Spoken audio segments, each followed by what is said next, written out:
샬롬. 오늘은 출애굽기 33장입니다. 여호와께서 백성들의 그 3,000명의 죽음을 통해서 거의 나머지 200만 사람들은 살렸어요. 그러니까 그런 재용서의 방식을 보여주시는 거죠. 하나님은 어떤 대속 재물들을 사용해서 그들의 백성을 살린다는 거죠. 근데 이제 죄인들이 뭐 3,000명 죽거나 죽은 것 때문에 그들을 살렸다는 게 아니라 레위 자손의 순종을 보고 살렸다고 이렇게 보셔야 되겠죠. 자, 그래서 나는 안 간다. 근데 내 사자를 보내가지고 너희 땅에다가 그 야곱 아브라함과 이삭과 야곱에게 맹세했던 창세기 언약이 있잖아요. 하나님이 지정한 땅, 하나님 나라 백성으로 삼아서 보내주겠다는 것을 올라가라. 내가 사자를 너보다 앞서 보내어 가나안 사람과 쭉쭉쭉 쫓아내고 줄 거다. 이렇게 이제 말했는데 백성이 이 준엄한 말씀을 듣고 슬퍼해서 한 사람도 자기 몸을 단정하지 아니하니 이제 회개를 한 거죠. 근데 여호와께서 모세에게 너희는 목이 곧은 백성이라 내가 한순간도 너희하고 같이 있을 수가 없다. 이 말은 이제 그거죠. 난 거룩하기 때문에 너희와 같이 있으면 진멸한다 너희를. 그러니까 너희의 생명을 살리기 위해서 함께 할 수 없다. 이제 이런 하나님의 거룩성이죠. 이것 또한 하나님과 하나님 백성을 향한 사랑이라고 볼 수가 있죠. 이제 너희는 장신구를 떼라. 그래야면 내가 너희에게 어떻게 할 것인지 정하겠노라.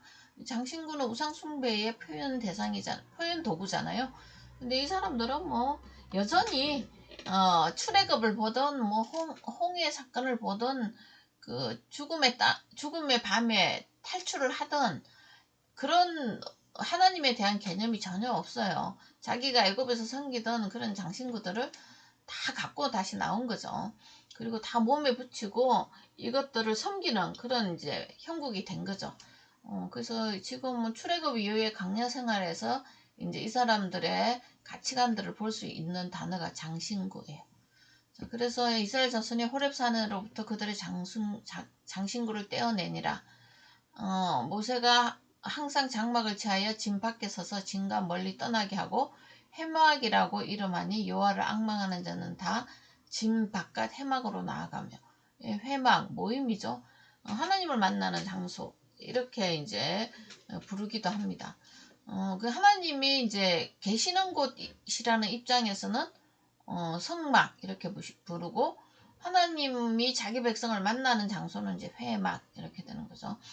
자, 모세가 해막으로 나갈 때 백성이 다 일어나 자기 장막문에 서서 모세가 해막에 들어가기까지 바라보며, 모세가 해막에 들어갈 때 구름 기둥이 내려, 지금 이제 말씀입니다. 말씀으로 계신 하나님이 우리 마음에 있죠. 이렇게 따로 있는 게 아니라 우리는 신약 성도들은 연합된 상태로 있기 때문에 이런 거리는 없습니다. 구약의 사람들을 우리가 보고 있어요. 모세와 함께 말씀하십니다. 자, 그러니까 이제 이 말씀하는 게 사람이 자기의 친구와 이야기한 같이 여호와께서도 모세와 대면하여 말씀하신다. 그리고 모세의 비서 눈의 아들 젊은 수종자는 해막을 떠나지 않고 해막을 지키고 있습니다. 지금은 친구와 같이 이야기 안 하죠. 우리의 생명이 되신 예수님의 죽으심과 부활로 우리는 말씀으로 이분과 같이 살아가고 있는 존재라는 것을 아셔야 돼요. 이거는 이제 하나님과 교제하는 모습인데, 지금 뭐죠? 하나님과 한 떡이 된 생명이 된 사람들이 신약의 성도죠. 그래서 하나님의 자녀라는 단어를 쓰죠. 그죠? 하나님의 자녀라는 그 생명의 공유자의 위치로 우리를 두신 것을 우리가 이제 알고 계셔야 돼요. 그래서 기도할 때 하나님 아버지 이렇게 부르잖아요. 모세는 하나님 아버지 이렇게 못 불러요. 개체로 서가지고 있는 상태니까요. 근데 이거는 구약에는 성령 외주 상태고요. 신약에 오면은 성령 내주 사건이 발생하잖아요. 그게 십자가의 죽으심과 부활로 인한 우리의 온전한 거듭남의 생명을 주신 것 때문에 가능하죠. 자, 그래서 이제 모세가 이와께 아뢰되 보시옵소서.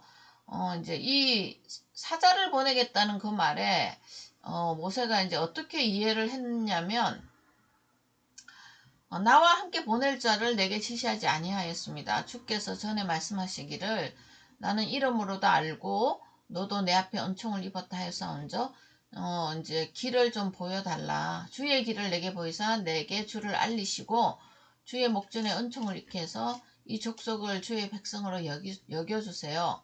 이렇게 기도했어요. 그랬더니 여호와께서 응답하십니다. 내가 친히 가겠다. 내가 너를 쉬게 하겠다. 모세가 힘들죠. 이제 모세가 막 살려기 엄청 지친 모양이에요.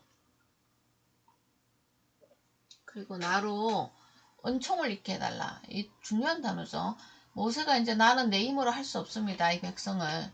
주님의 은혜로 긍휼히 여기셔가지고 이 백성을 어떻게 좀 해주세요. 이제 이렇게 기도한 거죠. 우리도 마찬가지예요. 우리도 내 인생을 살 때 내가 어떻게 할 수 없습니다. 나의 연약함으로 이 하나님의 백성으로서 이 땅을 살아가기가 쉽지가 않아요. 법이 180도로 다르기 때문에. 그래서 주님께 이제 기도하는 거죠. 긍휼히 여기셔서 저를 은혜로 살게 좀 해주세요. 뭐 이런 기도는 이제 하나님의 기도 응답을 하는 그런 좋은 기도죠. 그래서 우리가 피조물 자리에 있을 때 하나님은 하나님 자리에 있는 거예요. 그 위치를 이동하면은 죄가 되는 거잖아요. 그렇지, 그런 것 같이 우리도 우리 인생이 하나님 앞에서 먼지이고 피조물이고 영광을 스스로 돌릴 수 없는 죄인이라는 것을 고백할 때 하나님의 은혜가 내려오죠. 그래서 내가 너를 쉬게 하리라. 이게 되게 안식이잖아요. 그래서 본 것 같죠, 이거. 출애굽 당시. 출애굽 14장 14절 보면은 뭐라 그러죠? 여기 나오잖아요. 이제 거의 뭐 절대 극명의 시대에 시간이 온 거죠. 지금 뒤에는 애굽 군마들이 쫓아오고 앞에는 홍해가 있고 다 죽어야 되잖아요. 그럴 때 이제 어떻게 할 거냐 그랬더니 여호와께서 너희를 위해 싸우시리니 너희는 가만히 있을지어다. 그럼 지팡이를 앞으로 내밀어라. 이 말을 이제 믿고 백성들을 이제 위로하죠. 가만히 있으라 가만히. 니네가 이 구원에는 할 일이 없다. 이것을 이제 모세가 배웠죠. 자, 그래서 이게 내가 친히 갈 거다. 네가 할 게 없다. 율법의 짐을 지고 있는 사람들한테 하는 이야기죠. 나는 마음이 온유하고 그러니까 겸손하니 내가 너를 쉬게 하겠다. 다 내게 오라. 이런 초대장을 받은 게 이제 성도예요. 내 인생에서 내가 드라이버하고 내가 주인하고 왕하고 하려니 그게 금송아지 섬기는 삶이잖아요. 얼마나 피폐해집니까? 하나님의 그 영원한 생명의 공급자에서 끊어진 삶이잖아요. 그게 율법적인 삶이고 우상숭배고 그 다음에 자아숭배고 종교 행위죠. 그럴 때는 이제 주님의 영원한 생명 생명수 같은 진리, 복음이 없기 때문에 우리가 주님과 동행을 할 수가 없죠. 자, 그래서 이제 모세가 여호와께 아뢰되 주께서 친히 가시려거든 가지 아니하거든 우리를 이곳으로 돌려보내주지 마세요.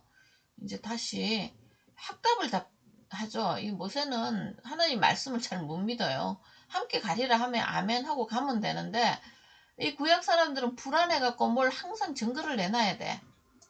그래서 하나님께서 말씀하신 것을 이제 꼬투리를 잡아가지고 꼬투리인데 사실은 언약이죠. 하나님이 너무 좋아하는 말이에요.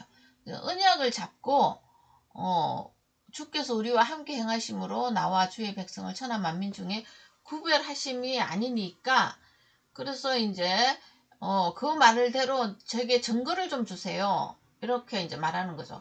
주의 영광을 좀 보여달라는 거 자꾸. 말씀을 믿으면 안 복잡한데 이게 자꾸 뭘 보여달라 그래요. 근데 이제 구약 사람들의 형태죠. 그래서 우리 구약의 하나님은 이스라엘 사람들에게 이적 기적 이런 것들을 많이 보여주죠. 말씀을 믿게 하기 위한 교부제죠. 그래서 주의 영광을 보여주세요 했더니 이제 영광 하나님의 어떤 본질이죠. 이것을 어떻게 하냐면 자기 계시를 해요. 내가 내 모든 선한 것을 내 앞으로 지나가게 하고 여호와의 이름을 내 앞에 선포하리라. 이름을 가르쳐 준다는 것은 모든 걸 가르쳐 준다는 거죠. 본질. 나는 은혜 베풀 자에게 은혜를 베풀고 긍휼히 여길 자에게 긍휼을 베푼다. 이거는 하나님의 절대 주권이죠. 은혜와 긍휼. 이게 그분의 성품이라는 걸 아시는 거죠. 알게 하는 거죠. 내가 내 얼굴을 보지 못하리니 나를 보고 살 자가 없어. 예, 우리 죄인들은 주님의 형상을 보면 셔키나라고 그러는 하나님의 빛인데요. 다 사망합니다. 왜냐하면 정령주골이라는 법으로 우리가 태어났잖아요. 그러니까 하나님하고 단절된 사람이 그분을 보면 우리가 그분 앞에서 견딜 수가 없죠. 자, 그래서 내 곁에 한 장소가 있으니 너는 그 반석 위에 서라. 내 영광이 지날 때에 내가 너를 반석 틈에 두고 갈라졌네요. 예수님의 죽으심입니다. 이거 틈, 십자가 사이에 두고 내가 지나가도록 내 손으로 너를 덮었다가 거두리니 내가 내 등을 볼 것이요 얼굴을 보지 못할 거야. 내 영광을 보면 지금 너는 바로 죽어. 근데 이 얼굴은 어디에서 드러나죠? 예수 그리스도 얼굴에 하나님의 형상이 드러납니다. 근데 우리는 지금 주님의 말씀을 듣고도 안 죽잖아요. 왜죠?